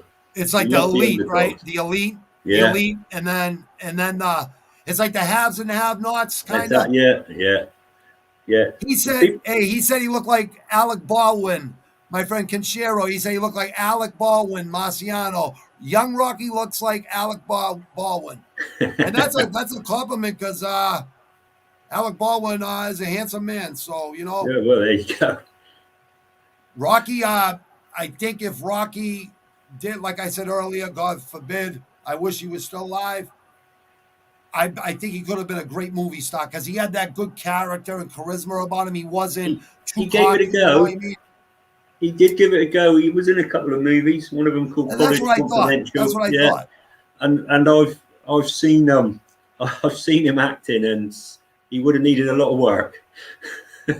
Yeah, well, that's like anything else. The more you do it, the more comfortable you get. You know what I mean? Like be in front of this camera. I got to honestly say, John, it does. After a while, it does get easier. Yeah. Like you don't even really think about it no more. Yeah. You know, because real can't be denied. If we're having a real conversation about a great fighter, and then we go off to other little subjects, and we as long as we return to the main subject, it's a great conversation. And people want to hear the truth. They don't want to hear people scripted and someone telling them what to say. No one wants to hear that. Do you want to know how great Rocky Marciano was? And this will make him appear even greater. Rocky Marciano. Yep. Rocky Marciano was 5'11". He weighed 186, 190 pounds. No reach. 68-inch reach. Started professional. The shortest reach in heavyweight history. Shortest reach of any heavyweight champion. Yep. Started boxing when he was 24. Turned professional at 24. He had a bad back. His back played him up all his life. And he had a bad shoulder. Savage, huh? Yeah, he had a bad shoulder, so he threw his shoulder out when he was in the army playing baseball. So he didn't have a very strong shoulder. And he even had some problems with his elbow, so he couldn't straighten his arms out properly. Now, you tell me how a man like that, with those many limitations, went on to become the undefeated heavyweight champion of the world. Rocky Marciano was an absolute animal. He was one of the best fighters in history with everything going against him. If that man can achieve what he achieved, anyone can achieve what they want to achieve, because he should not have done what he did. But he did through sheer will and sheer determination. Determination and will. And hard work, sacrifice, discipline. Exactly. And, all that training to use the ingenuity to beat those injuries that he had. Yeah. And he compensate for it. And he still did it. And that was through sheer grit and sheer will and sheer hard work. So determination can do that, and everything. Yeah. So he that goes to show you there is no can't in life. There's only can. Exactly. And these people that say, I'm a product of my environment, I'm this, I'm that. Well, yeah, you can say that, but you can say I was. Yeah. Like you don't have to use a million excuses like people do these days. And here in America, it makes me sick when people cry about little petty things in life. And listen, I'm guilty too. I let little things get to me, and I always say small shit to a giant. But little things do get to you sometimes, you know what I mean? And it's just being human, it's a human condition. And when people cry about real petty things, though, I almost want to slap them in the mouth. But I would be guilty. I'd be a hypocrite too, because I'm sure I've cried about little things just to myself. You know what I mean? And just to be real and honest, I would say, yeah, I've probably been a hypocrite a bunch of times in my life too. So I don't want to say I haven't been there myself either. You know what I mean? I probably cried about some things I probably shouldn't have cried about in my mind, and got myself worked up because of it. You know what I mean? But one thing I try never to do is to cry to other people. You know what I mean?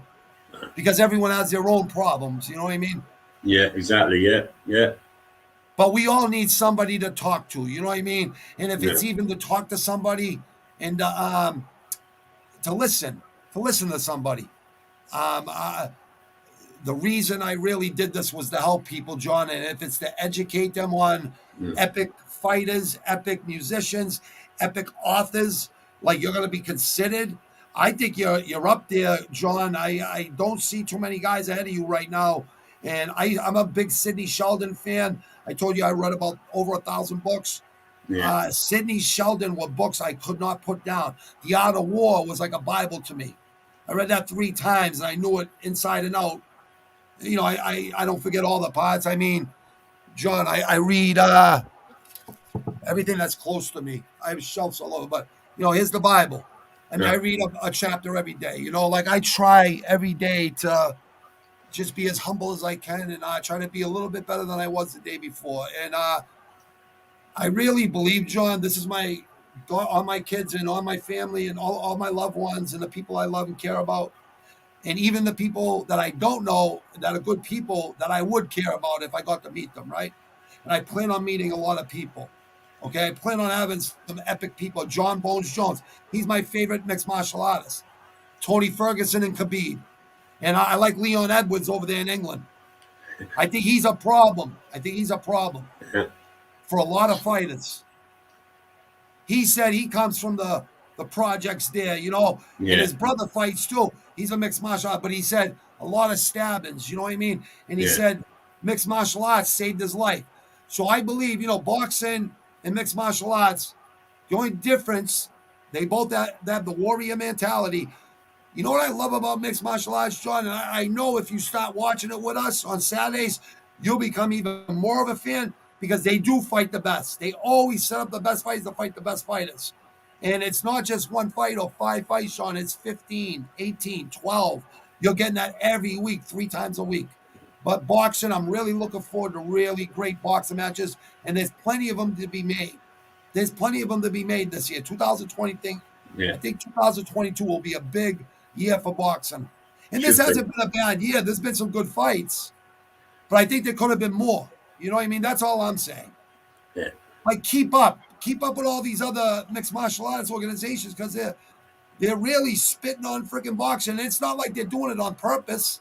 They're just go get us a little bit more. And Bob Arum, I mean, he's put on some of the most legendary fights. Retire. Let some young guy Yeah. that's a go getter and wants to make the best fighters fight each other because like that guy up there, Ali, and Mm. losing him this past year, Marvin Yeah. Hagler. Yeah. Agler. Yeah. Like, Rocky Marciano, his family couldn't even find his money.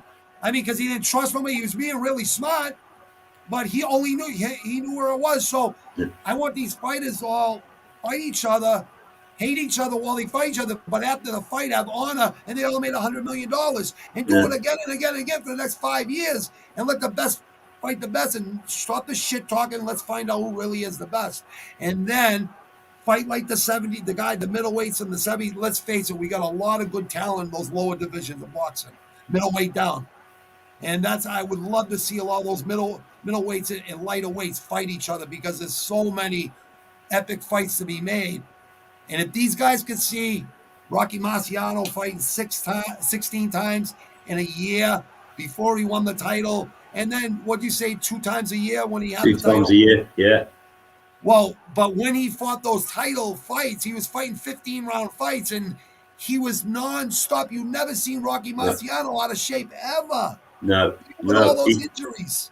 He could go 15 rounds. He could go 20 rounds. I was gonna say he could go 30 rounds. Huh? He could do double, right? Yeah. Oh yeah. He could have I've gone heard old that. school. I've read it. You know what I mean? I just did. I know 2/3 is true, and Yeah. people put in a little fiction, and there's nothing Yeah. wrong with that as long as it's for the positive reasons and making them look good, better. But you don't even have to You don't even have to cheat with him. He was You just don't that have good. to cheat. You don't have No, it to was just make the will. anything It up. was the heart. It was the heart of a Yeah. winner. Yeah. And you know what, Brockton, you know, every city is the hood. Every city has its bad places. You know what I mean? Brockton, where he came from, was a bad place. Where Yeah. is and you know what I was really most impressed about Rocky Marciano? I don't want to hold you up as much longer, John, because I know it's getting late over there. I put myself in my people's shoes, and you've been so graceful and such a class act on here, and I just want to commend you and I want to thank you from the bottom of my heart. One thing I No wanted to problem. ask you about Rocky was he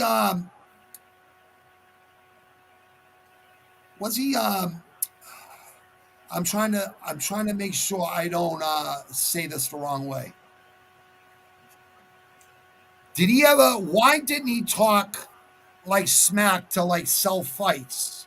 You didn't have Why to. didn't he? Why didn't he like he didn't? There wasn't a lot of um I don't know. I'd say promotions on his fight, like pre-fight, week before the fight, couple months before the fight. Like, what was that all about? Was that intentional or was it just the way it was? It was a different era back then.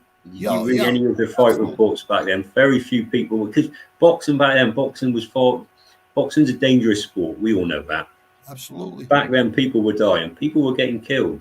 So you didn't speak smack You had to about sign anyone. paperwork. You had to sign Yeah, paperwork. you signed a fight, the fight's made, it's job done. Boxing was one of the biggest sports, perhaps the biggest sport in the world. You didn't have to sell a fight. You had one champion. If that champion was defending his title, you knew it was That's going to be a true. good fight. That's true. You're right. Didn't have to sell it, did you? You You didn't didn't have have to to do promote it build like up. you did. You're right. Yeah. You're right. And Rocky once never in his life did he ever talk down about an opponent before or after. The closest he ever came, I put it on Facebook today. If anyone wants to join my Facebook group, Redemption: The Life of Rocky Yeah, we're Marciano, gonna let. you're a I want member. you You put to a spit link all on that there. out there. But the only ever time he ever said anything really against an opponent was after he retired. Floyd Patterson took over as the heavyweight champion, beat Archie Moore, became heavyweight champion. Archie Moore was a savage too. Archie Moore was a sensation, an absolute sensation. But a reporter asked Rocky, late 50s, when Rocky was thinking about coming back, he was thinking about it. He got into training. He was going to fight Ingemar Johansson, but That's right. he realised he couldn't do it anymore. So he thought, no, I ain't going to go on there. But a reporter asked Rocky, how do you think you would do against Floyd Patterson? So Rocky Marciano said, direct quote from the man himself, if I said I could beat him, I'd be boasting. If I said That's I right. couldn't, I'd be lying. I'd be That's the lying. closest he ever came to saying there's no one that can beat me. I love when you wrote that. When I read that, I Yeah. think I read that before, so it was like came right back to my Yeah. mind. I love quotes. You know what I mean? Like especially real ones, like right Yeah. from, like you said, right from the man's mouth. Yeah. What a class act that guy was. Like He was phenomenal. And every fighter, pretty much everybody that he fought, even from in the 1940s, right through, they remained his friends for years and years and years. His sparring partners, they were his friends. On Rocky's last day on this earth, October the 31st, 1969, he was in Chicago. And he was actually in Chicago that day. And part of what he did that day was he visited a Chicago police officer whose name was Toxie Hall. And Toxie Hall was actually one of Rocky's main sparring partners back in the 50s. So he would spend time, opponents that he fought against, they all loved him. All of them. But, one or two maybe who didn't have the best of things to say because Rocky kicked their butts. But exactly. I was just gonna say that. 99% of the people, he'd meet up with them afterwards. After Rocky had retired, he used to do speaking engagements. And obviously, he always liked to get paid in cash. He didn't get paid in checks or anything, always in cash. I've always heard that too. Yeah, two reasons for that. One of the reasons was he didn't really want his manager, Al Wild, to get a cut of it. Secondly is, cold hard cash. We all love cash, don't we? But if he saw Money one of talk, his... bullshit, watch the marathon, right? Exactly. But if he saw that there was a fighter who was down on his luck, he'd actually say to him, well, instead of taking me for this engagement, take such and such, or take such and such, bung them some money, give them a break.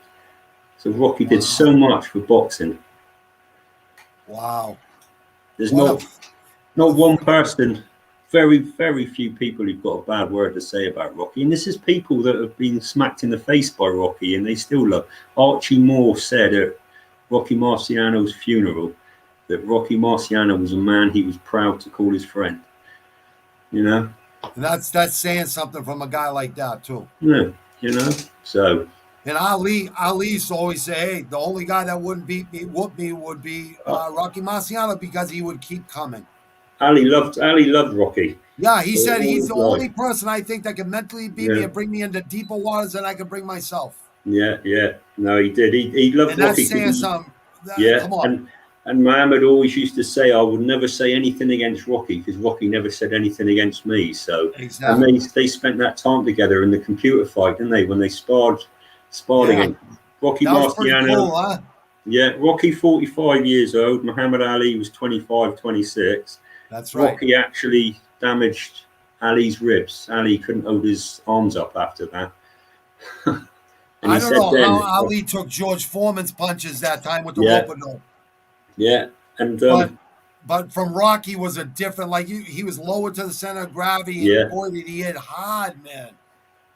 Well, Muhammad Ali once said about in that fight, he used to say before that he would probably be okay against Rocky because Rocky wouldn't be able to bully him or anything. But he said when he was filming the computer fight and the pair of them were in the ring together, Muhammad Ali noticed something, right? He noticed something. He noticed it, and he said, I'd be in there, he said, and then suddenly I'd feel the ring ropes against my back, and I suddenly realised that Rocky had pulled me against the ropes. He said, I wouldn't like to think what it would be like if I had to face him in his prime. Yeah, being against the ropes with Rocky Marciano in front of you, he was not hitting you to touch you and just to set up the other punches. He was hitting you to freaking put you to sleep or drop or knock your face or your head right off your shoulders. That's what he was trying to do. Yeah. Do you know what I find interesting, though, is that George Foreman, who obviously faced Muhammad Ali and was beaten by him, actually rates Rocky Marciano as the number 2 heavyweight. Who's he got in front of him, Ali? Joe Louis. Joe Louis first, then Rocky Marciano. And I actually had an opportunity through social media. Social media is fantastic. Internet, everything. For the right things, absolutely. Yeah. I had a chance to actually message George Foreman one day and said, why did you, I'm not going to argue with you. So you asked him, huh? Yeah, why did you rate Rocky Marciano so high? And he said, because my old trainer used to be Archie Moore. That's right. He said, the stories Archie Moore told me, I know there is no way that anyone other than potentially Joe Louis in his prime would have stood a chance against Rocky Marciano. No one. So when George Foreman says that, you got to listen, ain't you? Well, George Foreman was one of the hardest hitting heavyweights of our era from the Ali era. Like Marciano was an era prior, right? Yeah. Prior to that era. So they were close enough where they knew each other. I'm just wondering, like Rocky put in all this hard work and he only lived not even half his life. Exactly, It makes 46. Me sad. It makes me sad. Well, he was 45, wasn't he? He died on the eve of his 46th birthday. Yeah. And I should be dead like 30 times. At least. You and me both. So it makes you realize. I wonder, Yeah, well, you've won. Well, like I said earlier, John, everything's preordained, and I believe there's a reason. And I definitely believe what you said earlier about Rocky's family sending you that, and Rocky looking down on you right there from that little. Those are very rare these days. Those old booklets like that, and yes, I really believe he's looking down, saying, "I'm proud of you." I know I'm proud of you. I'm sure he is. Because you're telling the story like it really is. You're not sugarcoating anything. You're being very honest. And there's no point sugarcoating these days, is there? Because you know what reality's like.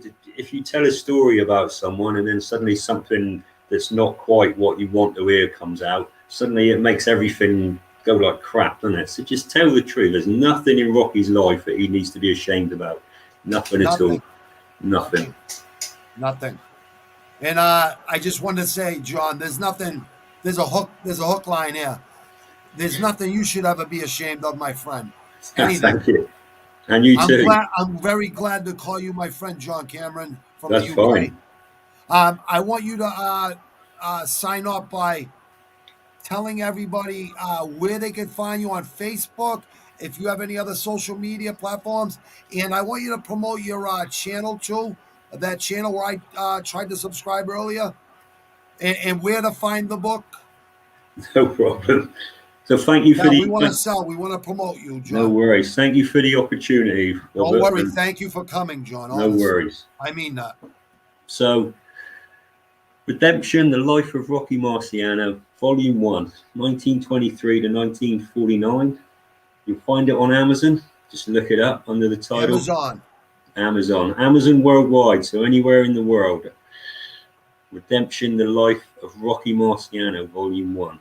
Also now available on e-reader as well. You're the first people to know that. I'm going to be releasing that later.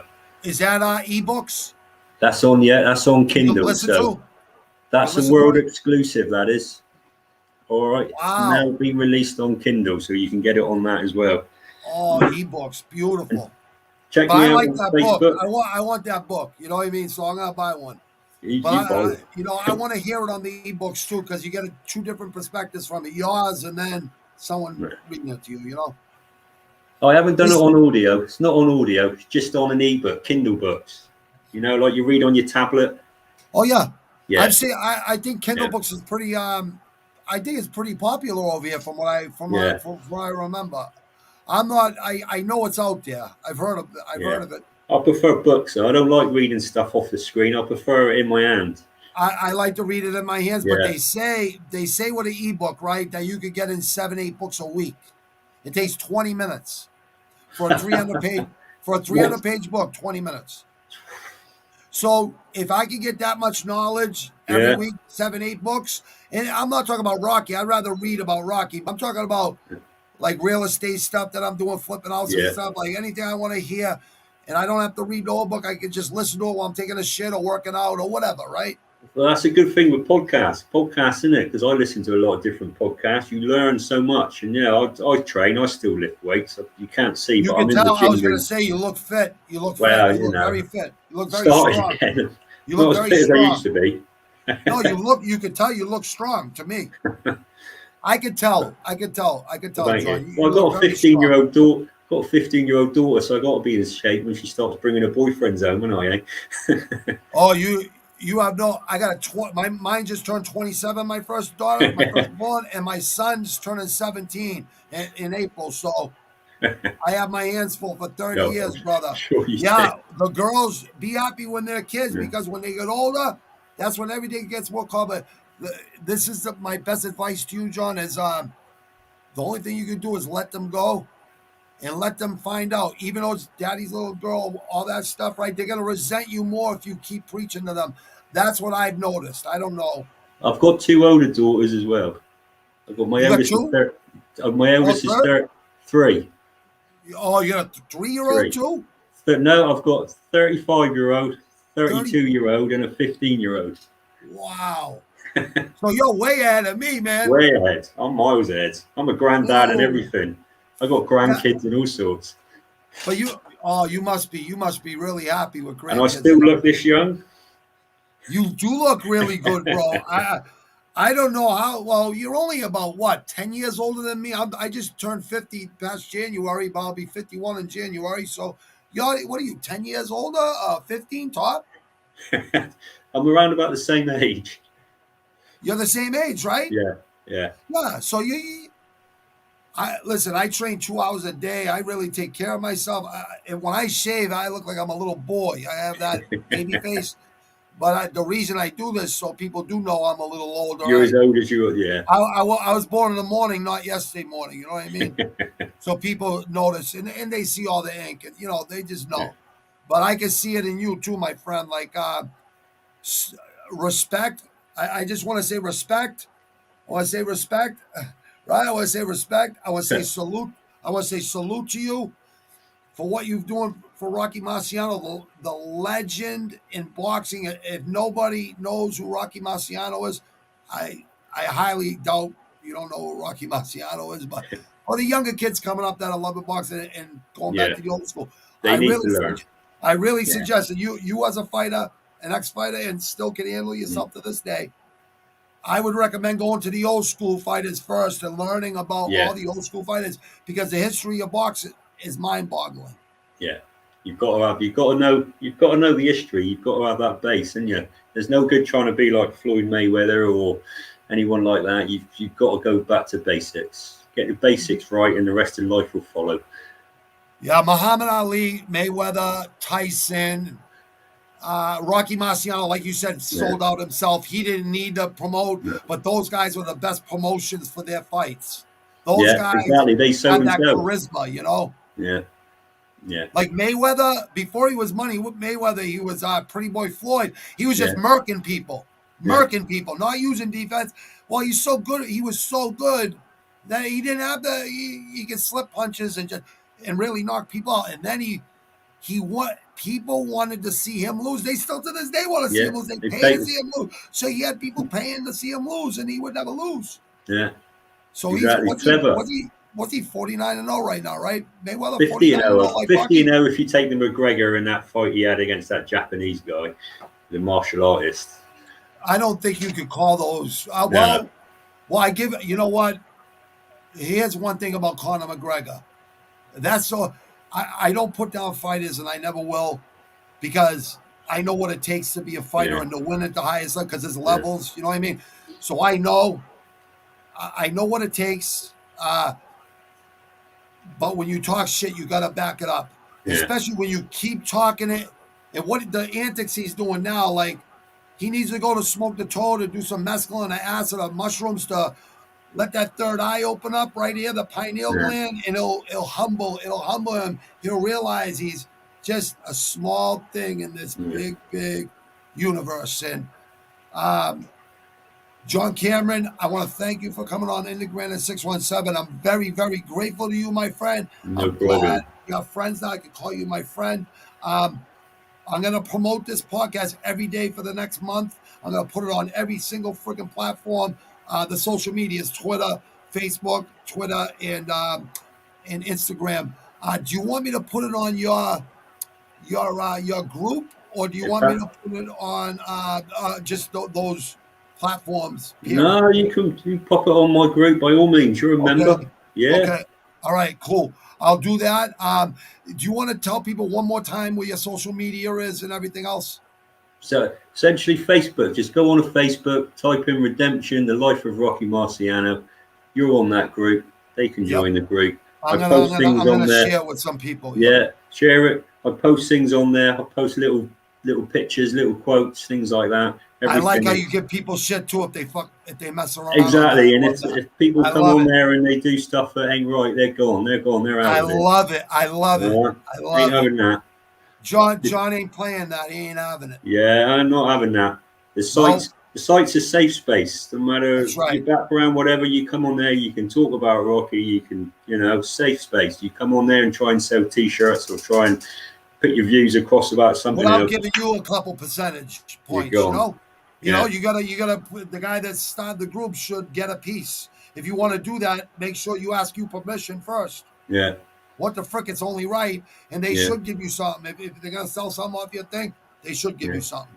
Exactly. Yeah, but they ain't. It's all about just bigging up Rocky, remembering his Exactly. life, paying due respect to the champ. And you'll always see me on there giving them respect and always loving the comments because I'm just that type of guy. I got loyalty is royalty, and I'll always stay loyal to the legends of the sport, sport that I love a lot. Rush Hour MMA tomorrow, John. Thank you for giving them the shout out Do that. The earlier. Rush Hour MMA. Rush Hour, Rush, RUSH. Yep, Rush, like you're in a rush. Hour MMA. Just go on there tomorrow when the UFC fights start in Britain there. It's not a pay-per-view, so it's free on ESPN there. But if you just go on YouTube, you'll hear the fights right there with my friend commentating. And No problem. I I'll check told it you out. what I told you if you join the channel, they can send you links and you can get everything, without worrying about you'll be able to see all the best fights. No worries. Okay, my friend. I mean, Thank you, you're the Granite. hey, you wrote a book on what the best, greatest of all time, in my opinion. So I'm sure you want to see all these fights that are coming up. Catch up with what's going on in the modern world. Exactly, my friend. Well, you need to get back into it, my friend, and that's what I think I came into your life for, to get you back into it. We're gonna have you on as a co-commentator whenever you feel comfortable enough. After once we get another good heavyweight fight, or the next middleweight fight, and the next real super match, the next really Yeah, good fight. we'll sort I'll something have you out. on. If you want to come on, you're more than welcome to come on as a co-host. I could Maybe just put you right on. Joshua Ruiz. Maybe that one. Not What's Ruiz. that? Joshua. Who's the guy who just beat him?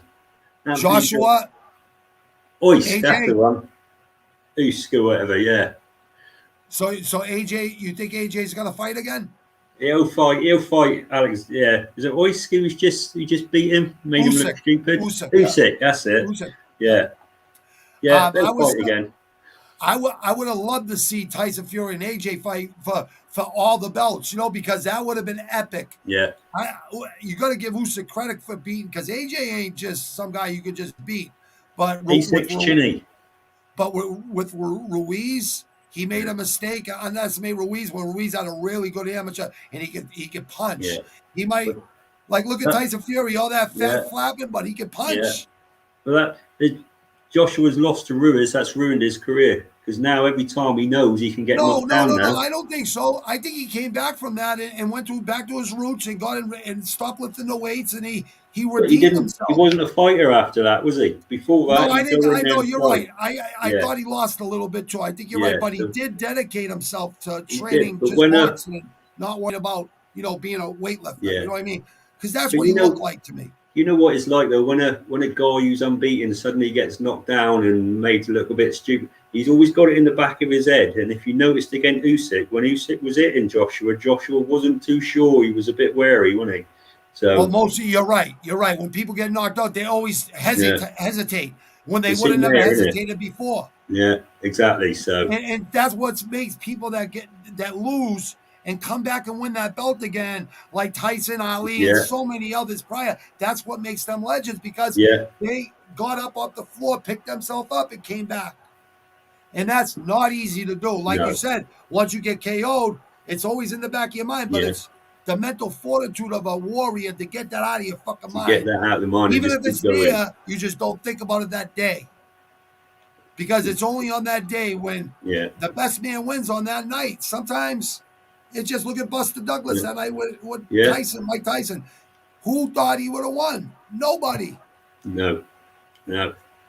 It's just the better man wins some nights. And AJ, he's made so much money, he'll be fine. Like Yeah, him, his generation to generation. So it's a good yeah. thing. He's a nice kid. He's not a bad person. He's a No, very no. classy guy. I would like to see him make a run back, but like you said, I think he has that. I think that Ruiz. I think you're right about that Ruiz fight. I think you're right about that. It's always going to be there now. And if he fought the way that he can fight, he should win the rematch. He should win it. But if he gets tagged on the chin, he'll start doubting it now.